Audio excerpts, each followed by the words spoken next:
Alright, I am gonna jump right into the recipes. This one is called breakfast enchiladas. One thing I love about this recipe is that you can make it the night before. Okay, here's what's in mine. I have red pepper, some green onions, ham and turkey mixture, I just had some leftovers, and then some mushrooms. And so as long as you have about 4 cups of your favorite ingredients, vegetables, it'll work. Now, you want 2 cups of cheese to be put into there also. And then you're just going to mix it all around. Now, as soon as it's mixed really good, you're just going to set that aside and we'll get going on our enchiladas. Oh wait, before I forget, you want to put about 1/3 cup of it aside, so that will be your little toppings on top.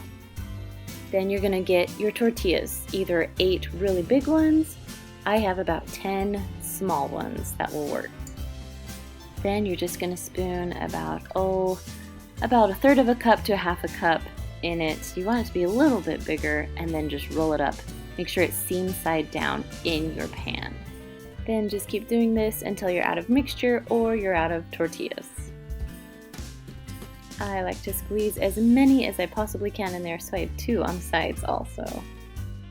Then I'm going to mix together 6 eggs and 2 cups of milk. This is whole milk. If you want to be a little healthier, you can go skim milk. Both will work. Then I just added some garlic salt. If you like salt and pepper better, go ahead and use that. Either one works. Then just whisk it all together until it's all combined. Once you're done mixing, you're just going to pour it right over top of your enchiladas. Try and spread it out evenly the best that you can.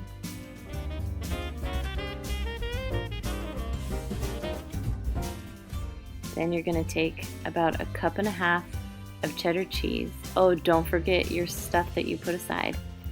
And you're just going to spread that evenly all over your enchiladas. Then once you're done with all your cheese, you have to put the toppings on top. I had a little bit of mixture left over, so I just saved it and put it on the top. So if you were making this ahead of time, hours before you're going to bake it. If you're baking it right then, be sure to cover it with foil. You'll bake it at 350 degrees for 30 to 40 minutes. I like to top mine with on to lunchtime poppy seed sliders. Instead of making every individual sandwich, this makes it so easy, so you just cook it all at once. I highly suggest using King's Hawaiian roll. So I have 1/2 cup of butter melted. Then I'm going to add 1 teaspoon of Worcestershire sauce. After that, 1.5 tablespoons of Dijon mustard. Now I know that sounds weird, but I'm telling you, with the Dijon, it tastes so good. Then we have 1 onion. Depending if you like onions, you could do a 1/2 onion, but I like onions, so we did a whole onion. And then you just mix those together. Next, you're going to add 1.5 tablespoons of poppy seeds. Now this is totally optional. You don't have to add them if you don't want to. Now I like Hawaiian rolls because they're all stuck together. You just cut them right in half and then just put them in your pan. Take the tops off because we're going to put some stuff on the bottom. Now take your onion poppy seed mixture and spread it all around the bottom of your rolls. Now you're going to use all your mixture just on the bottom layer, so make sure you spread it around as evenly as you can. Now I just add my ham on top. So instead of doing each individual sandwich, I literally just put all the ham on top of all the rolls. Now do the same thing with your cheese. It calls for Swiss cheese, but I like provolone and my kids like provolone a lot more. Then you just put your rolls right back on top and your sandwiches are made. So you're going to cook it at about 325 degrees for 15 to 20 minutes. Now make sure you cover it with foil before you cook it. When you're done, you just take the foil off, cut those rolls up, and serve them. I serve about 2 per person, and then I serve it with like a veggie tray and some cut up apples. Quick, easy, perfect for Christmas lunch. Alright, moving on to dinner. These are our cheesy potatoes, also known as funeral potatoes. So you want to take frozen hash browns, either 32 ounces or 30 ounces, somewhere around there, and dump the whole thing into your 9x13 pan. Next, I chopped an onion and I just put it in there. Usually I get a bowl and mix it all together, but I'm kind of trying to hurry, so I'm just throwing it in. So I have 2 cans of cream of chicken soup, and then add 2 cups of sour cream. It can be light sour cream, normal sour cream, whatever floats your boat. Next, grab some cheddar cheese, and it's about 1 cup. I don't really measure, I kind of just go by the package and see. Then I'm gonna add a little garlic salt. You can add salt and pepper if you like that better. I like garlic salt. Then carefully, as careful as you can, mix it all together. Then when you're all done, you're just going to even it out, flatten it out so it will cook evenly. Okay, just gonna set that aside. Then I have 2 tablespoons of melted butter, and I have 2 cups of crushed cornflakes. Now, I do it the cheating way. I kind of like my cornflakes big, so I crush them in my hand and then just mix them a little bit. Now, once those are done mixing, you're just gonna put them right on top of your cheesy potatoes. Spread them around the best that you can. Then you're going to cook them at 350 degrees for 30 to 40 minutes. Now, the good thing about this recipe, you can make it 3 or 4 days beforehand. Put some foil over top, stick it in the freezer. About 24 hours before you're gonna cook it, pull it out and just cook it normal. Now on to the Christmas ham, and of course we're making it easy by throwing it in the slow cooker. So first I'm just gonna measure, make sure it fits in that size of slow cooker. So I know what you're thinking, ham usually doesn't fit in a slow cooker, but I just wanna show you my trick. So I have 2 big pieces of foil. I'm putting one on one side, one on the other side.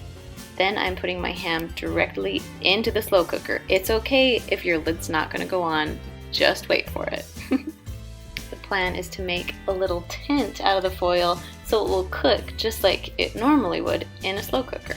Alright, so I have my 2 pieces I'm putting together, fold together a little bit so it's like a little tent. Then I'm gonna take another piece of foil and put it right on top and fold it into the edges just so it kind of has that nice seal on it. Then you're gonna stick a towel and just put it right over top of your whole slow cooker and cook it for 6 to 8 hours on low. So because I'm gonna make this as easy as possible, I'm actually gonna use the ham glaze that comes with the ham. It really is delicious. So about 30 minutes before it's done cooking or before you're gonna eat it, open it up, mix together that little ham glaze. It was a tablespoon of water and that mixture, and you just mix it till it's a liquid. And then just pour it right on top of the ham. I like to usually try and get it into all the little creases so it will give it a little bit of flavor with each piece of ham. Then just fold your foil back up, secure it the best you can, put your towel back on top, and let it cook for another 30 minutes to an hour. Then when you're done, just take everything off, put your ham on a plate, cut it up, and serve. It really is so easy for Christmas dinner. Now, if you want really easy rolls, I would suggest grabbing a bag from the store, but we really like Rhodes rolls at my house. So these Rhodes rolls are thawed, and I'm just spraying a cupcake tin. Then I'm gonna take the roll, and notice my little kid scissors? Yes, I do use those in my kitchen, and I'm cutting the rolls in half. So you're gonna use about 1.5 rolls, cut it into thirds, and place all 3 sections into the muffin tin. Now, there's nothing really special about this recipe other than the fact that it's awesome. Then you're gonna take your plastic wrap and cover your rolls while they rise. Then when they're done rising, just carefully take the plastic wrap off. You're gonna put them in a hot oven at 350 degrees for 15 to 20 minutes.